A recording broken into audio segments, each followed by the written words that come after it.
What's up, everyone, and welcome back to the Christian J Show. Let's talk about Batman and Robin, the 1997 movie. Now, I watched this, let's see, I'm trying to remember what age I was. I'm 22 now. So I think I was like 11, 12 when I bought it because it had like a four pack movie. Yeah. It was like a four-pack movie thing with Batman, Batman for, I think it was Batman Forever, then Batman and Robin, and it was another Batman that was in there. So I'm trying to remember. But anyway, I actually like this movie. Yeah, there were a few things wrong, as with all movies. Like I've always said, all movies there's something's gonna be wrong with it, but I enjoyed it, and I feel like it was an okay movie.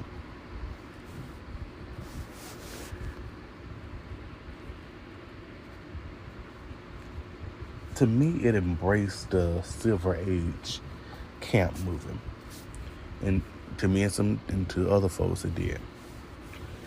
Some viewers appreciate the film for committing to a high camp aesthetic, similar to a lighthearted tone of the 1960s Batman TV series, when viewed as a live-action cartoon rather than a serious superhero movie.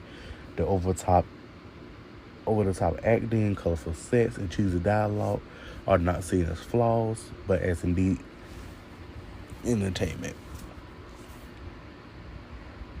And to be honest, I feel like that was good, because sometimes you don't really need to be all that serious in a superhero movie. Sometimes it's okay to have a little fun, have some good entertainment, but sometimes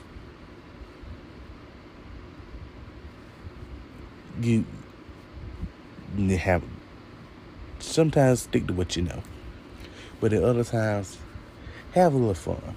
But I feel like a lot of viewers are viewing it because it's Batman, and we all know Batman is notorious for dark and brooding, and he's taking everything serious. I feel like everyone knows that that's how Batman is, and for you to see a movie that was like fun and hee hee ha ha, and you're like, this ain't Batman. I feel like a lot of people were kind of like upset about that. Now, most people they originally disliked it, but now they enjoy it because it's like it's so bad it's good. Many have softened on their original dislike and now enjoy the movie ironically, finding humor in its absurd dialogue and ludicrous elements, such as the infamous Bat credit card, and then we all saw when they were suiting up the little bat nipples. Like, first of all, what would go through there? What went through their mind when they was designing those costumes? Just still then put nipples on the back suit. Like, why? Like, why? What was you thinking? Like, what was you actually thinking?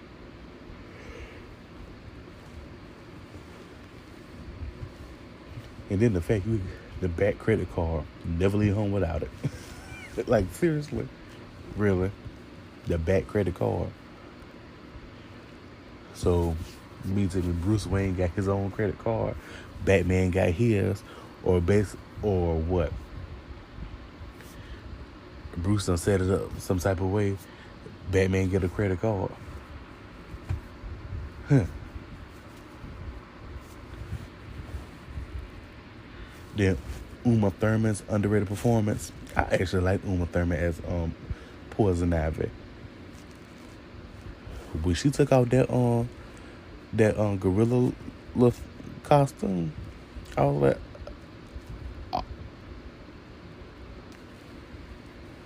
obviously you can't see, but my mouth was like it was open. Like, God. I was like, oh my God. I was like, okay, Uma, Uma, Uma, Uma, Uma. Uma Thurman's turn as Poison Ivy is often singled out for praise. Many feel like she perfectly understood the camp tone of the movie and gave a committed, charismatic performance, with her like Mae West inspired style being particularly entertaining.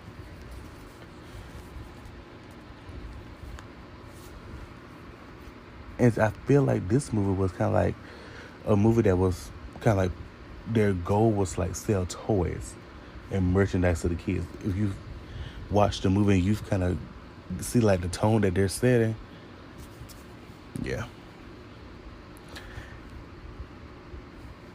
And a lot of people say George Clooney's portrayal as Bruce Wayne was not good. But to me, I feel like he kind of like managed to project the playboy public image of the character to a point. But that's just how it looked to me. But a lot of criticisms, though. Starting with the plot.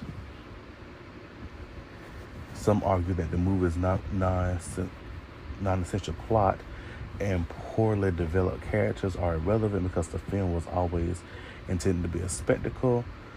The focus on the bombastic set pieces, vibrant visuals, and flashy costumes was the entire point, not a cohesive or emotional resonant narrative. I feel like the plot wasn't even there. I don't even know what was the plot, to be honest. Honestly, I feel like the plot was something dealing with Mr. Freeze and his wife. I think that's all I can remember. That actually was like making the thing. I don't know the plot. Like I said, the plot wasn't there. It really wasn't. Then the villains were entertainingly bad too. Now these are criticisms, not mine, but these are the criticisms that people have said. They said the movie flaws are what make it memorable. Mr. Freeze's constant puns, Poison Ivy's ridiculous one-liners, and Bang's neutered, mindless henchman role were widely criticized. However, these choices are now viewed as a source of unintentional comedy and a defining part of the film's appeal. I also forgot Bane was in the movie. But he was.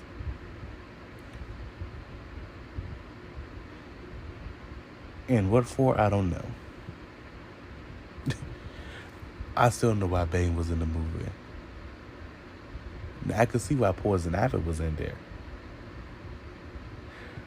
I could see why Freeze was in there. But Bane, I didn't understand why Bane was in there.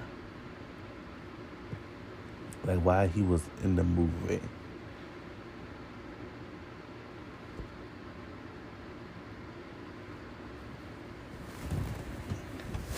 And like I said, a lot of people thought it was tone deaf because the film's campy tone was out of step with the audience demand for a darker, more serious Batman story, especially after Tim Burton's earlier films.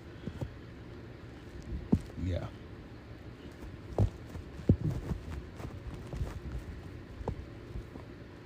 Like I said, a lot of people were expecting Batman to be dark and brooding and more serious. Especially you got Robin going on with you. But I feel like y'all should know it was gonna be some type of fun type of movie. Just by the poster, basically. Because you look at the poster, it wasn't like no serious type of movie. It really wasn't. It was kind of like more like a. If you saw the other Batman posters, it would always be like black with that one white light coming back there or something, and everybody be looking serious. But then you go to Batman and Robin's poster, it's not even black. It got color in it, and Batman, he even serious. He kind of smiling a little bit. I feel like that. To be honest, that kind of should have told you that this was about to be no dark and serious movie. Then a lot of people say the cringe were the dialogue and the acting. The script is widely mocked for its numerous one-liners and often uninspired performances from the cast. Okay, yeah, we get a one-liner, yeah. Sometimes there are too many one-liners in the movie. One-liners turn into 14-liners. It's sometimes. Then with the puns. Sometimes too many puns can ruin a movie, basically. I mean, I would rather watch this than Batman vs. Superman. Yeah, I would. And if a Snyder fan be like, oh, really, you would? Well, what about... Hush. Because I don't need to hear y'all. I don't. Y'all still go on and on about James Gunn taking over. Y'all still go on and on about a Superman movie. Y'all still mad y'all still mad over Superman. Oh, Henry Cavill this. If Henry Cavill want to be Superman, he'll still be Superman. He is not, and that's that. Now,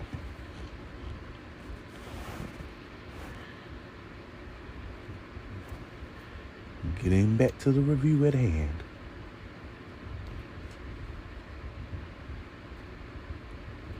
I feel like it was a good cast. I feel like it was. But I feel like the writing could have been a little bit better.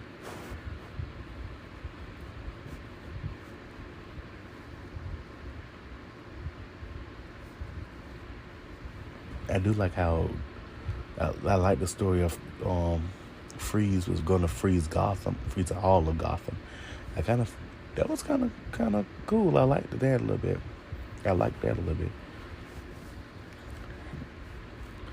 But overall,